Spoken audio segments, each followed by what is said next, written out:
So now we go to what we call the ping pong session. Because when we talk about impact, we talk about environmental impact, social impact, but in many cases, or most of the cases, the first impact is income. So it's income first.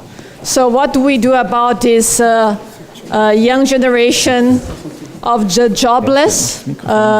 For example, in the case of Spain, right? How do we do with, as well, women that are between 20 years old, 35 years old or older, that did not have really the basic education, but they have a family, and they're the heads of those families, and they need to work. So for this, we propose this ping pong session.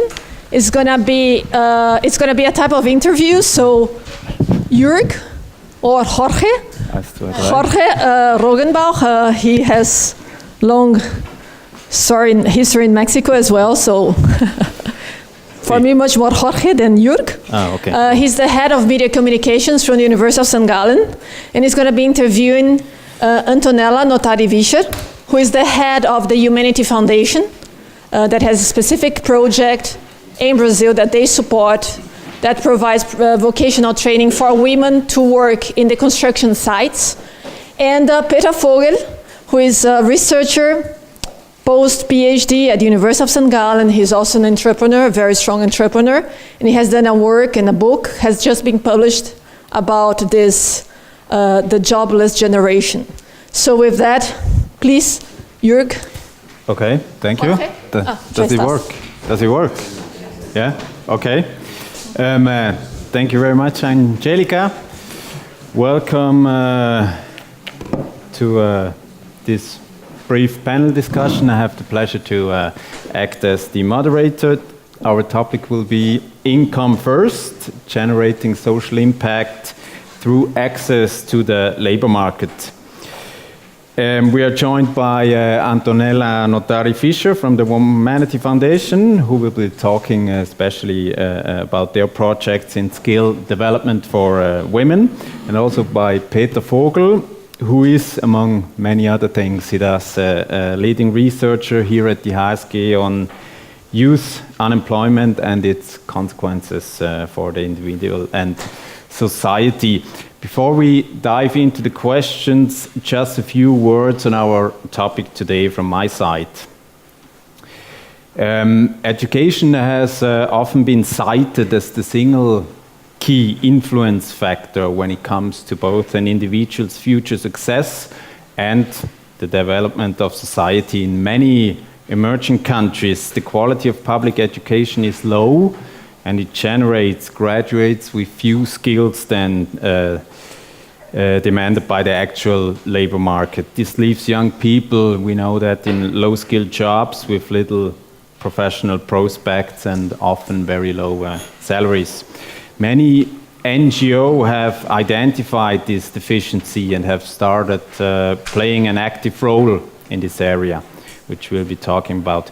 Also, private investors have identified the opportunity in the education sector. Their investments so far, however, have mostly been directed towards the upper middle class markets, such as private schooling, support materials, certifications, etc. Very few business models, such as IT-based learning tools, have been directed towards the lower income classes in order to generate impact while also being financially sustainable. Measuring the impact of education, however, can be tricky, as the time between the initial investments, such as English courses for kindergarten children, for example, and entering the labor market can be extensive.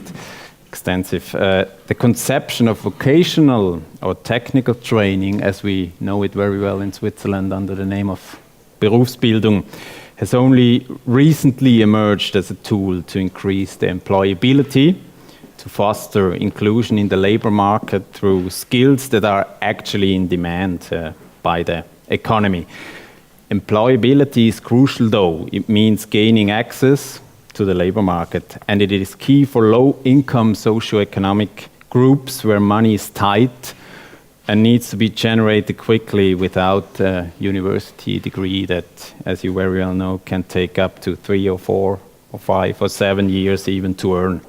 So we will be looking at tools to increase the access to the labor market as well as the results of this inclusion and income generation for young adults and women. I would like, looking at the time, we are already behind, I would like to ask my panelists to keep the answers on the shorter side. There will also be time for a short Q&A afterwards. So without further ado, Antonella, I would like to ask you to introduce us briefly to your focus topics. Okay. Thank you very much, and thank you for the invitation. I'd like to, of course, thank you, Angelica, and also salute Linda Koenig, who worked with us in Brazil on the project that I will describe now to you. So the Womanity Foundation is a philanthropic foundation. I think we fall into the category of venture philanthropy, meaning we were created by a young Swiss businessman who is the kind of businessman who likes to create new businesses. And he translates that also in his philanthropic activities. What he's interested in are two things. One is women's and girls' empowerment. And this because it is good for women and girls, of course, to be empowered in different countries around the world, but also because we are convinced, and today there is also a lot of research to document it, that women's and girls' empowerment are a real added value for the families and the communities at large.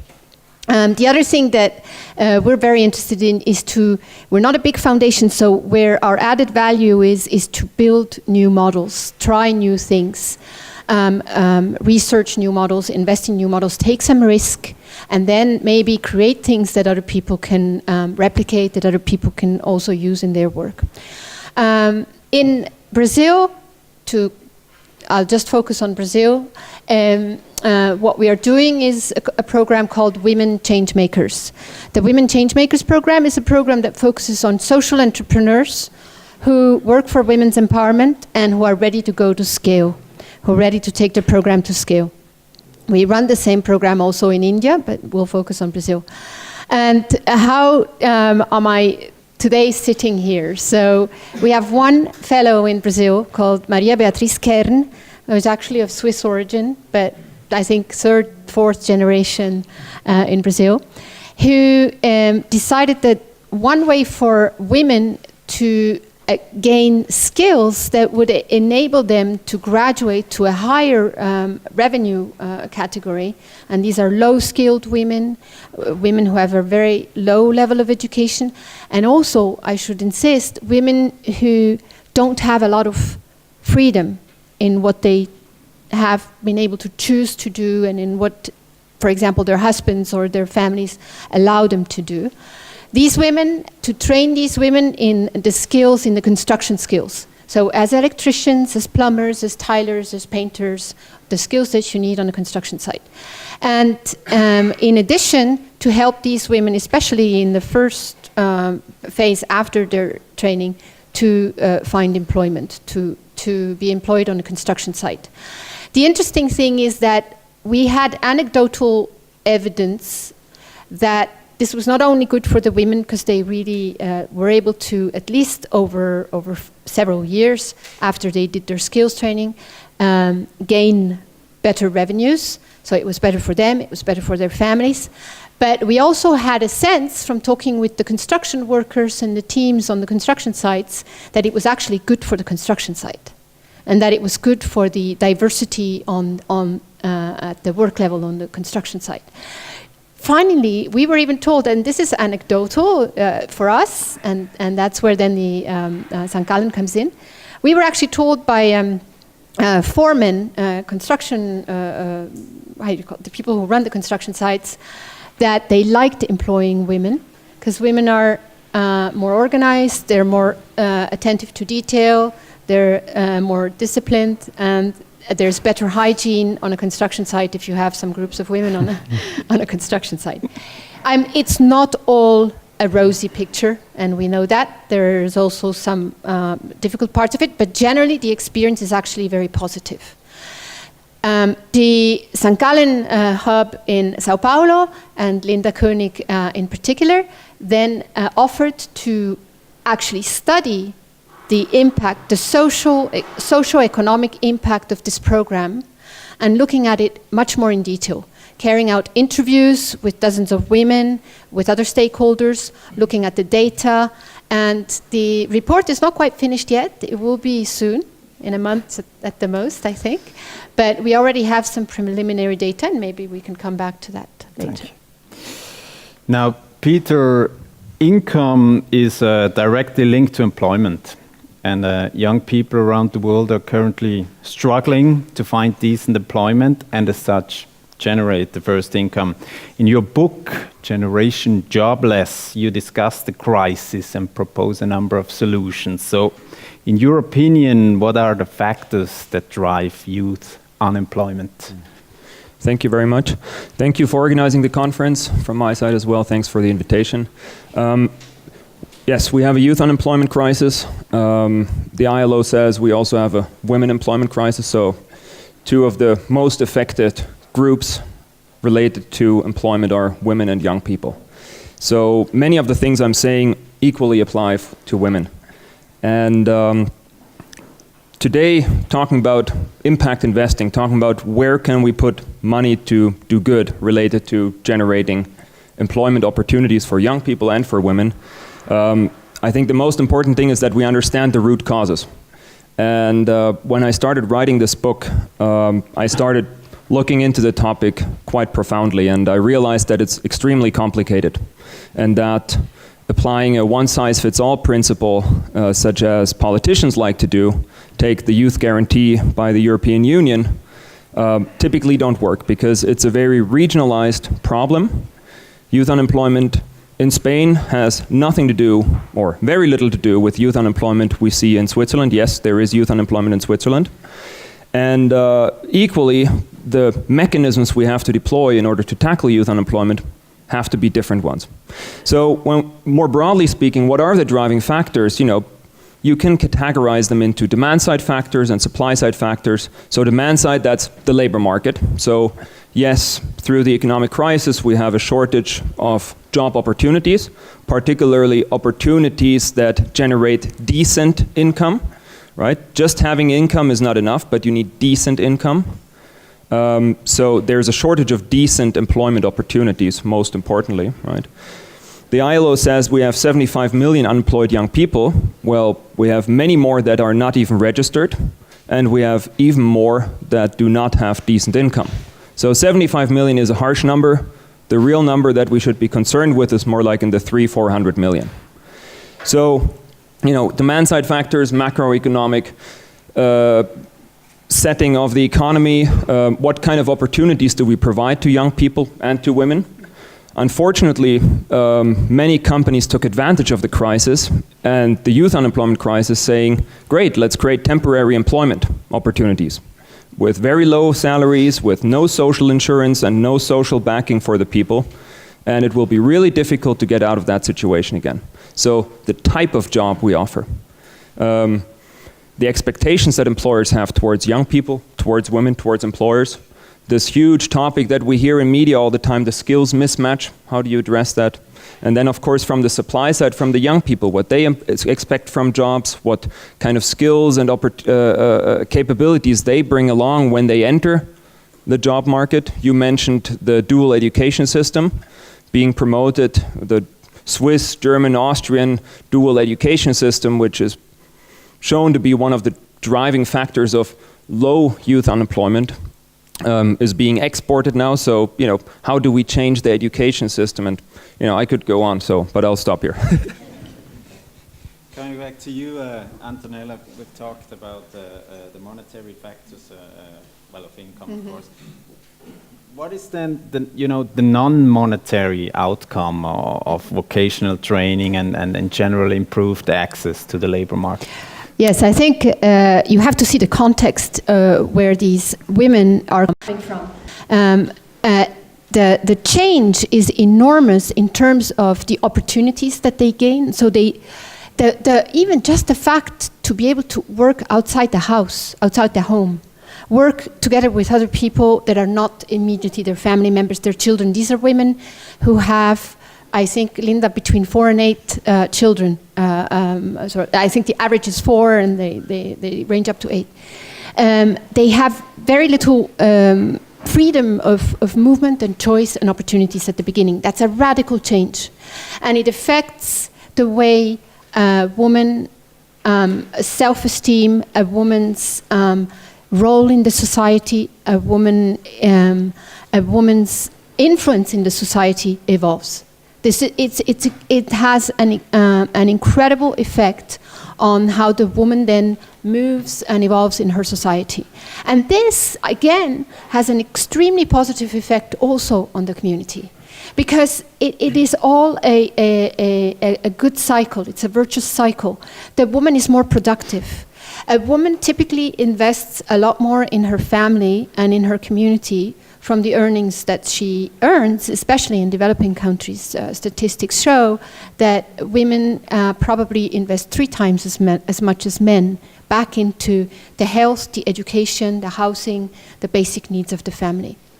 So you have a virtuous circle for the woman in terms of her rights, her self-esteem, her realization, her own personal development, and you have a virtuous circle that links up with the community and the family. Thank you. Going back a little bit to the income, I read the term, I think, in your notes, Peter, professional self. What is that, and how? What is the role of a first income in helping a young person to develop this professional self? Right. So the professional self is, in my understanding, there are different perspectives, but it's a combination of 2 main things. One is the understanding of who am I, what do I know, what are my skills, so the self-awareness about one's own capabilities and what do I think I can do, and also what do I want to do, professionally speaking. So what do I want to do with my career, right? So, and of course, the role of first income for young people, but probably also for women if they start working for the first time. I guess there are very similar principles that can be applied.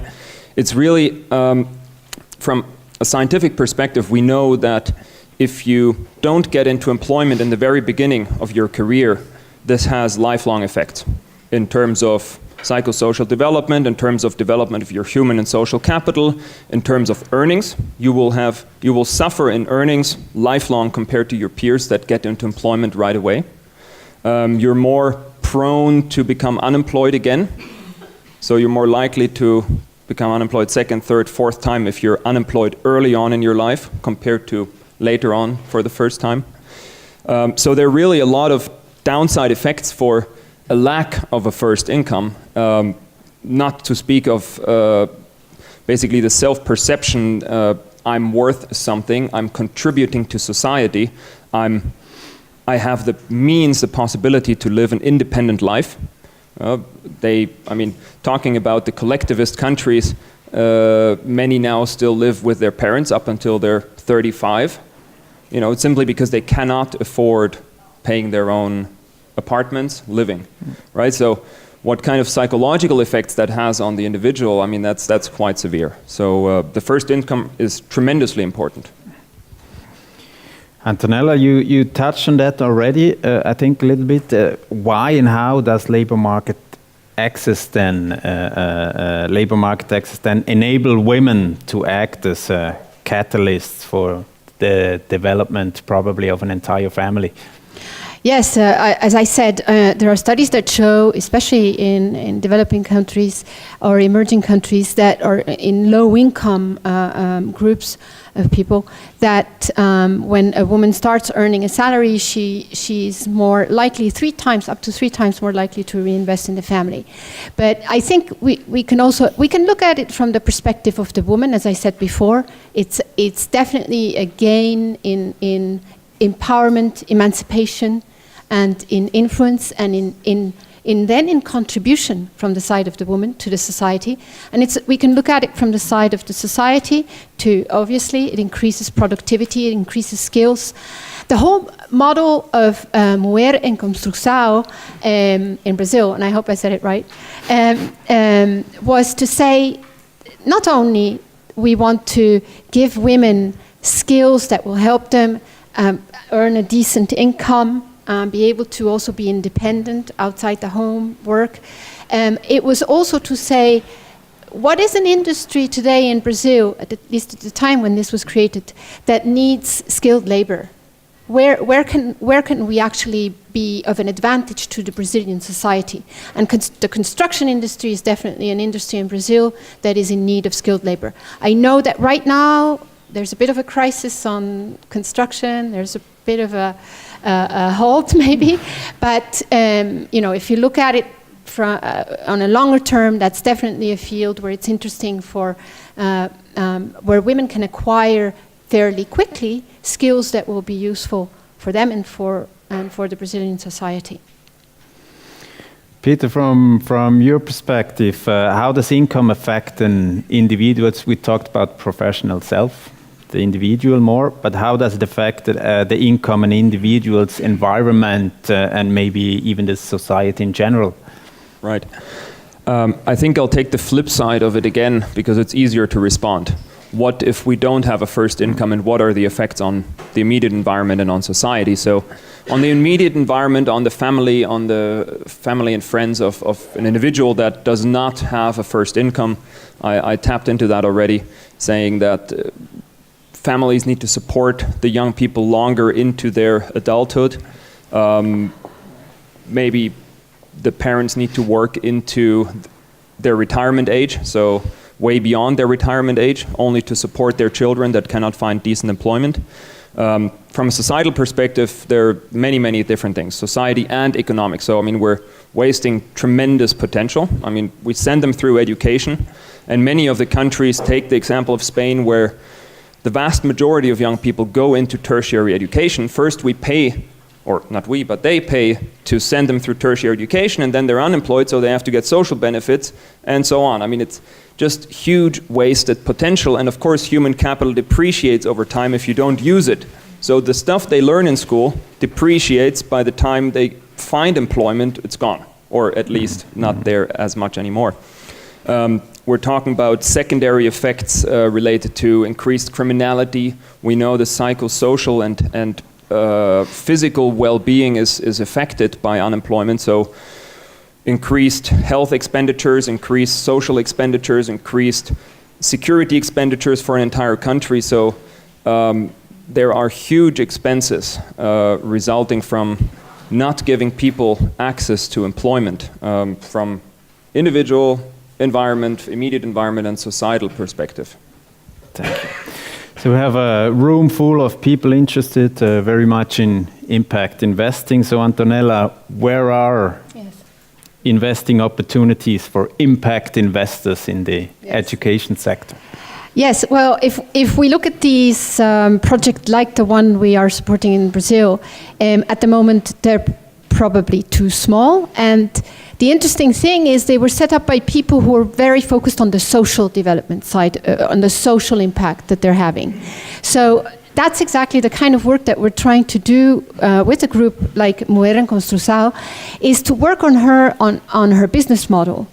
We are convinced that she, now I should tell you as a bit of background, Maria Beatriz Kern sold her house, put all her money, lives with her mother and her daughter, is earning no salary or next to no salary from what she's doing. That's completely wrong.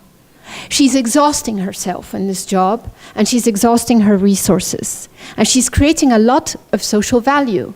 So what we're trying to do with her, and she's ready for this, she's a very brilliant woman, so she knows that she needs to work on this, is how can the model that she has created become something that at least, even as a not-for-profit, but at least she pays herself a decent salary, she can hire staff, she can have competent people working in her team, and with a perspective too, she can grow this business. There's a potential for this model in many other parts of Brazil. There's something to be worked on where we can create a model that then can be either franchised, or it can be an extension of her organization, or in other ways replicated. But for a model like this to be sustainable, she's going to have to be able to be also financially sustainable, meaning that even if she's not making a profit, at least paying herself and her team decent salaries. We think she has a potential, for example, in monetizing the fact that she can recruit women for construction firms, at least in the first employments. She has a potential of earning some money in the trainings that she gives. Some of the firms, for example, who produce some of the construction materials, paint or what have you, are willing to pay for training people to use what they're producing. So they're willing to pay courses for women to do that, and so forth. So we're trying to work on a model where that can be sustainable for her and potentially scalable. Thank you. Peter, if I'm unemployed, why don't I just open my own business and there you go, I got a job? It's one avenue. There are many avenues. Entrepreneurship is obviously one of the most obvious ones, and it's the most liked ones by politicians right now because they don't know what else to do, right? So they say, oh, just start your own company. So yes, entrepreneurship is a very promising avenue for young people, even though we still lack some scientific evidence as to whether it would be, which avenue is the best, where is the money spent best, right? But obviously it's a very useful avenue, besides all the other things that need to be done. We know that young people that set up companies, they're more likely to hire other young people, so they're a nice secondary effect. Not only gets themselves out of unemployment, but they create employment for their peers. So that's great, right? We integrate young people into the labor market again. We give them the opportunity, even if they fail. I would argue that's equally fine because they get into the labor market, they get necessary employability skills that might help them get a job elsewhere, even if their own venture fails in the end. So yes, it is a very promising avenue, an avenue we have to pursue even further, and that's what I do a lot myself. Thank you. I would like to open the discussion to the public for a couple of questions. Anybody?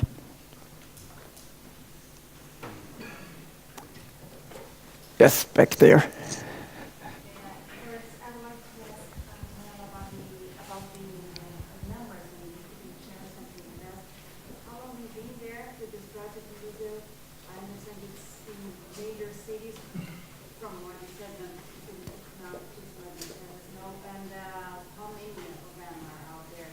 Yes. Yes, thank you. Yes, actually, the project Mulher em Construção is in Canoas, south of Brazil. Not a major city, but you know, for a Swiss person, these cities are major. They're still quite a populated area.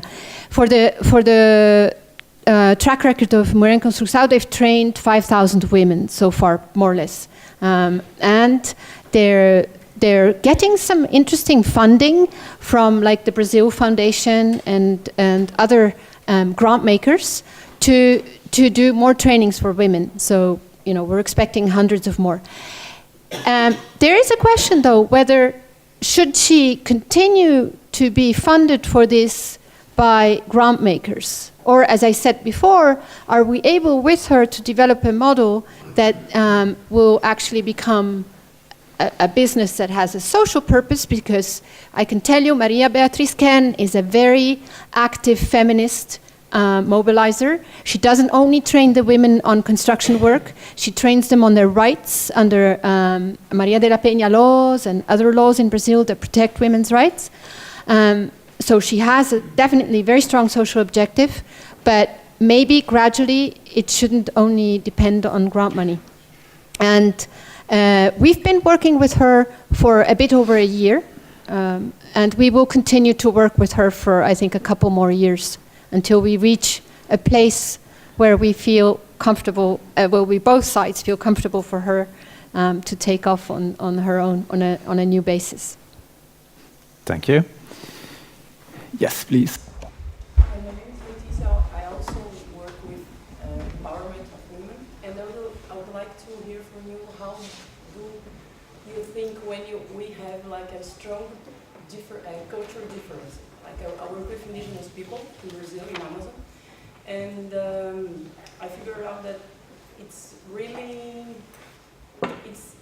challenging when you face the culture, blocks. I don't know, like things that you cannot pass, and that this is kind of wrong in our view, but you cannot face it very strong. Otherwise, you can change their own culture. Exactly, and then you have two rights that you have to balance.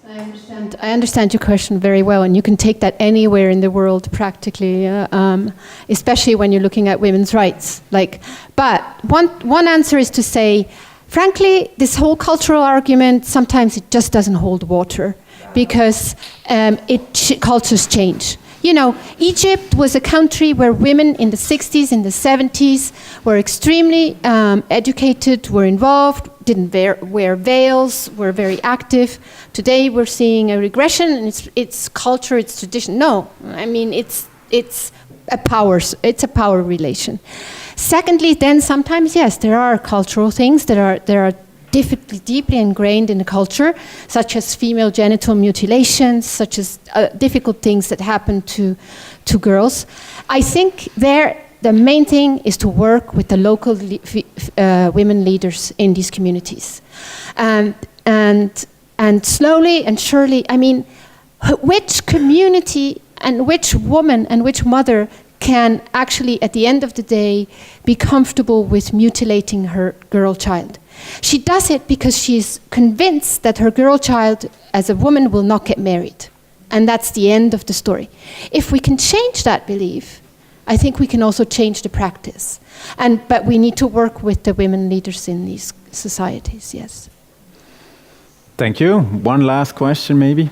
Yes. Thanks both of you for your inputs. My question is for Mr. Vogel. You say entrepreneurship is a good avenue for a younger generation.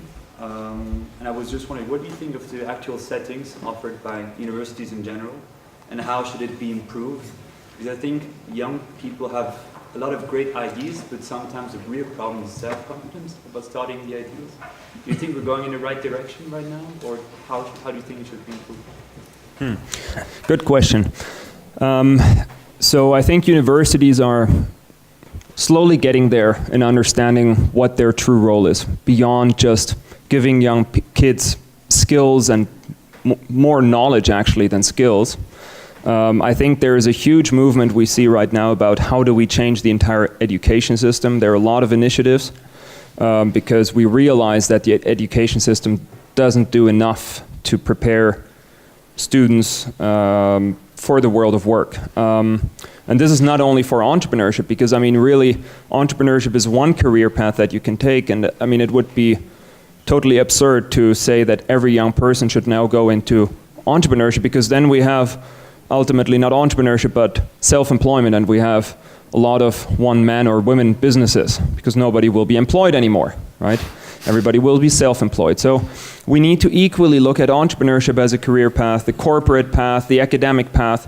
And I mean, ultimately, it's the career center's responsibility to make sure that students are well prepared for that. And I like the question, because 8 years ago, I started a company myself when I was still at ETH Zurich studying, when I just felt something doesn't fit. It was before the crisis started, and I just felt something doesn't fit. I couldn't really pinpoint what it was.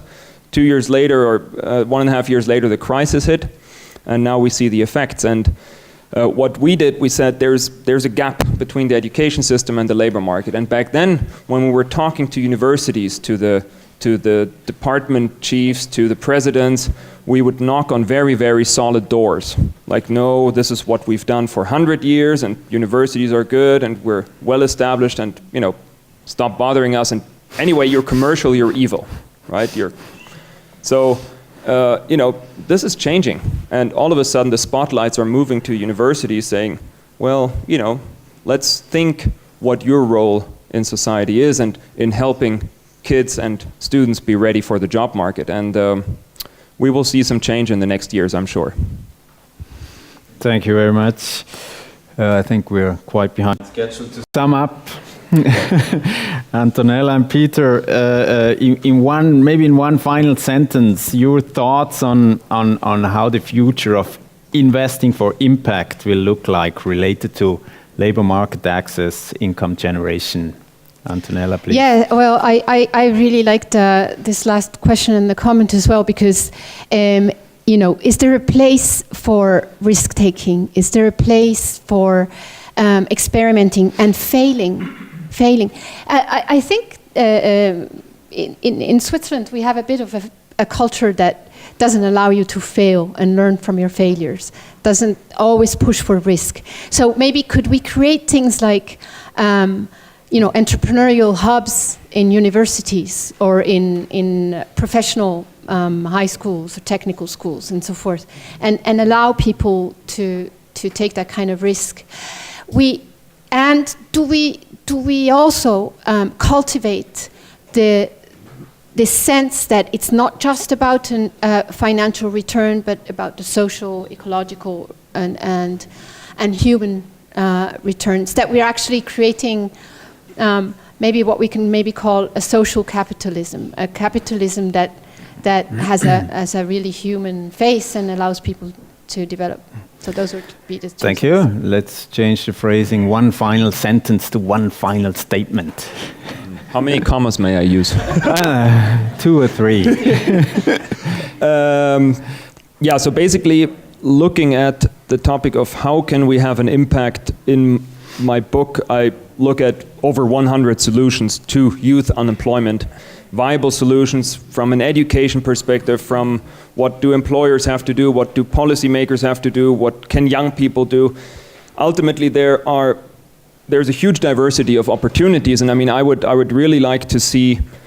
I'm sure that everybody, all of these young entrepreneurs that are featured in the book, they're happy about contributions from impact investors because all of their initiatives are just amazing. I think there's a lot to be done, and every young entrepreneur is trying to do some good for their peers, and support is always welcome. Perfect. Thank you very much.